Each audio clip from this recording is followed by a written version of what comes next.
Welcome to ClinMed Compass. Here is a quick guide to understanding the Wells score for pulmonary embolism. If you are a medical student, an intern, or a young doctor, this guide will help you understand how to quickly assess your patient's risk for pulmonary embolism. Pulmonary embolism is one of the leading causes of sudden illness and death. Recognizing it early and stratifying risk properly can significantly improve patient outcomes.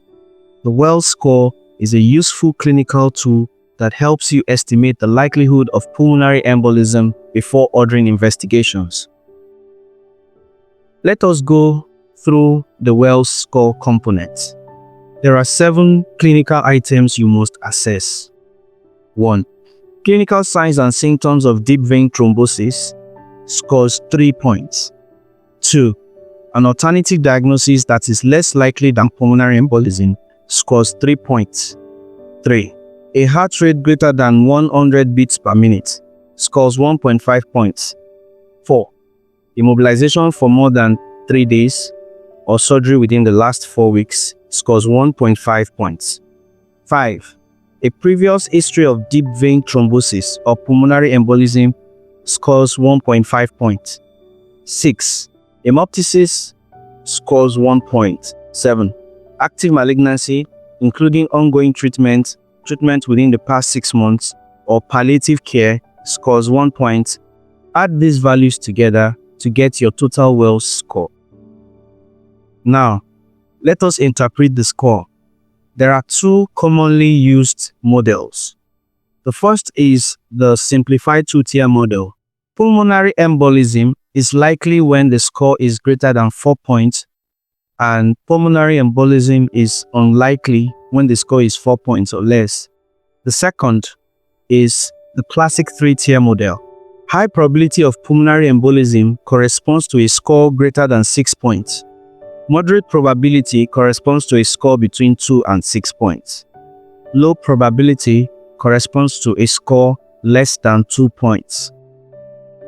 What should you do next after calculating the score?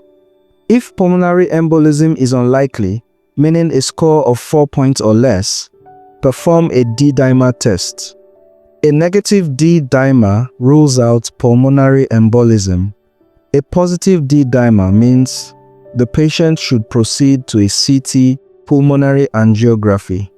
If pulmonary embolism is likely, meaning a score greater than 4 points, the patient should go directly to CT pulmonary angiography. Do not delay with a D-dimer test because it will not change management.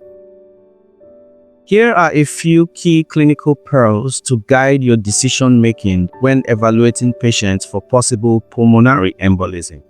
First, always consider other causes of an elevated D-dimer. Conditions like infection, inflammation, recent surgery, trauma, or malignancy can raise the D-dimer level without indicating pulmonary embolism. Next, remember that the pretest probability is crucial. Do not order a D-dimer or a CT pulmonary angiogram in patients who are clearly very low risk. A poor understanding of pretest probability leads to unnecessary testing.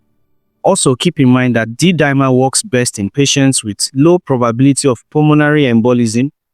It has a high sensitivity, but its specificity is low, so it is most useful for ruling out the disease. Finally, no test is perfect. Clinical judgment remains at the center of diagnosing pulmonary embolism. Always integrate the Wells score, the patient's symptoms, and your bedside assessment before deciding on investigations. Thank you for learning with ClinMed Compass, your path to medical excellence. You can follow us on Facebook at ClinMed Compass and subscribe on YouTube at ClinMed Compass for more high-yield clinical videos. If you found this video helpful, please like, subscribe, and turn on notifications. Share this video with your colleagues and classmates so they can also learn how to assess pulmonary embolism quickly and confidently. See you in the next lesson.